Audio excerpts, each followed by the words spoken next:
The Bahamas Tonight, the Northern Edition, starts now.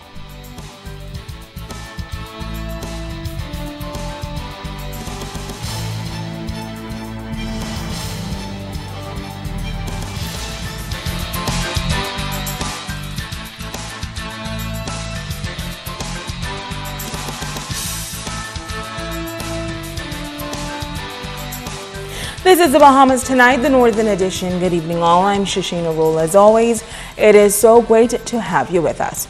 Topping news: an aviation incident under investigation here on the island of Grand Bahama. What started out as a regular training exercise for a pilot and his student was anything but routine. As Megan Shepard tells us, tragedy was averted by a well-known pilot. Some call it a major miracle.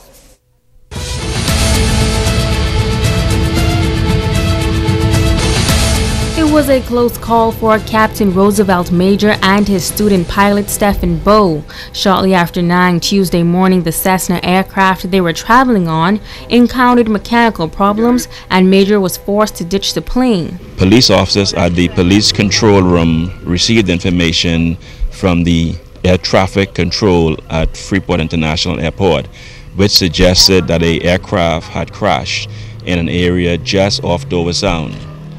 Police officers, along with EMS personnel, immediately responded, and once officers arrived on the scene along with EMS, we found two men who were exiting the brush area just to my back. What we understand from our preliminary investigation is the flight was a training exercise, and we are determining now what were the circumstances involved in that particular exercise this morning. Police officers, EMS personnel, members of the fire department, and the Grand Bahama Airport Company gathered at the crash site to carry out an investigation. Major, the owner of Major Air, was in the process of conducting a flight training exercise when the problem developed, and he was able to land the single-engine plane on top of bushes in a swampy area in the Dover Sound community. The veteran pilot and his student pilot were both able to walk away from the aircraft unharmed. They appeared to be in good health, but as a precaution, they were examined by EMS, who suggested that their health was very good. We are in the early stages of this investigation, and so we are doing all of the preliminaries along with our team to actually find out what happened here this morning.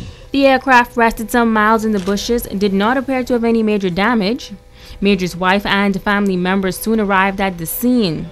Major and his student pilot were checked out by medical officials and given the all clear to leave the scene. Major telling ZNS News that they were both well and will continue as normal. I'm fine. I'm great. We are great. My student is great. He's great, top shape, and he handle everything like a pro.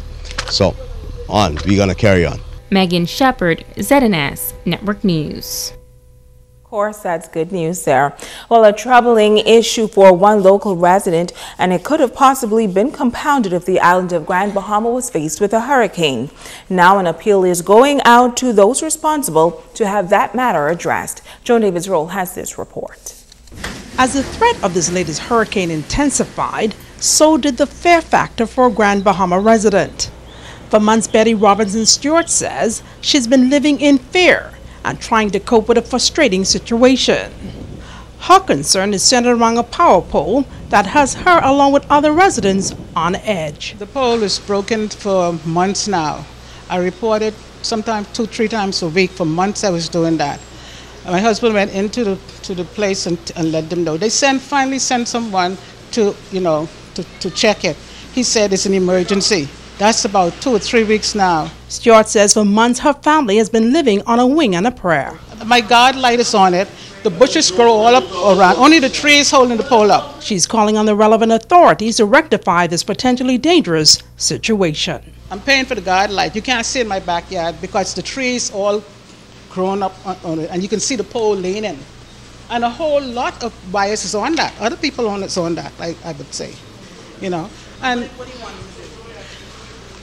Please do something about it, because they're going to blame it on the hurricane if the hurricane comes, if that falls. And not only that, it's going to damage my roof. That's what I'm afraid of. is going to pull the pipe out of my roof. And who's going to pay for it? You know, that's what I'm afraid of. I don't understand the service there. It's poor. Joan Davis-Roll, ZNS Network News. Now, the Grand Bahama Power Company says that they are aware of this complaint and that the pole was inspected by the planning department. They say at that time they determined that it did not pose any immediate danger to the public.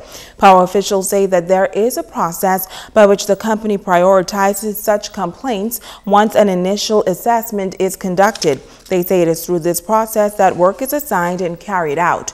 Meantime, efforts are ongoing to have that pole replaced by the end of the week.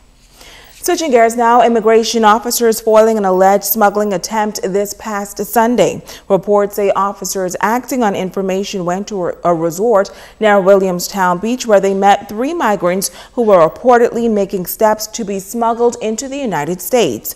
The individuals, an Ecuadorian, Dominican, and a Venezuelan, had all overstayed their time in the country upon arrival.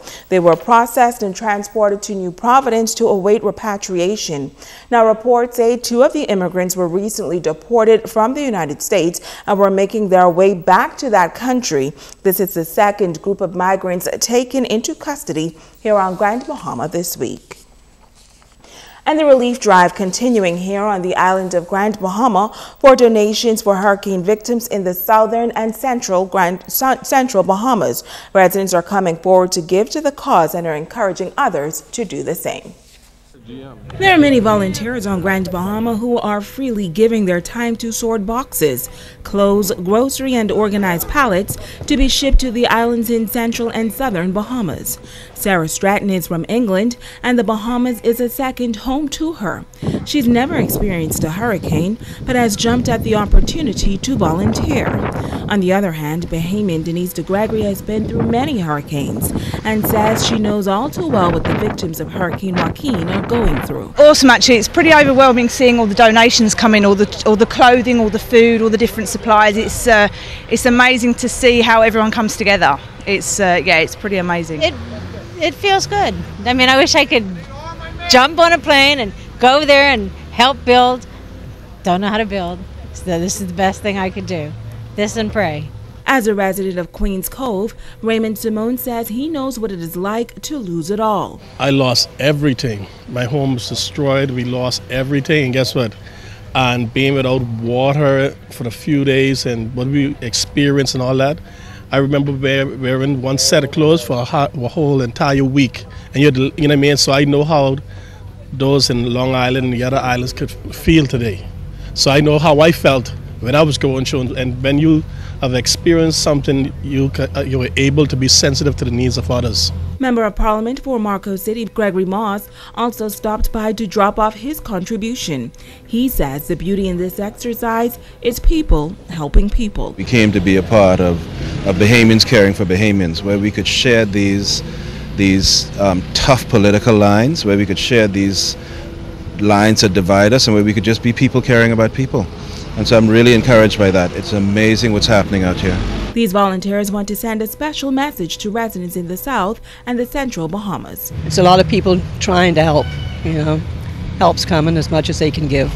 We're thinking of you, we're praying for you, and we hope this, goes towards rebuilding your homes and your life. You have brothers and sisters that care for you, that love you, that is here with support, and know that, hey, the greatest thing that you have is to trust and to believe in the Lord. And guess what? Christ, He brought me through. And if He did it for me, He will do it likewise for you. Stay with us. The Bahamas Tonight, the Northern Edition continues right after this.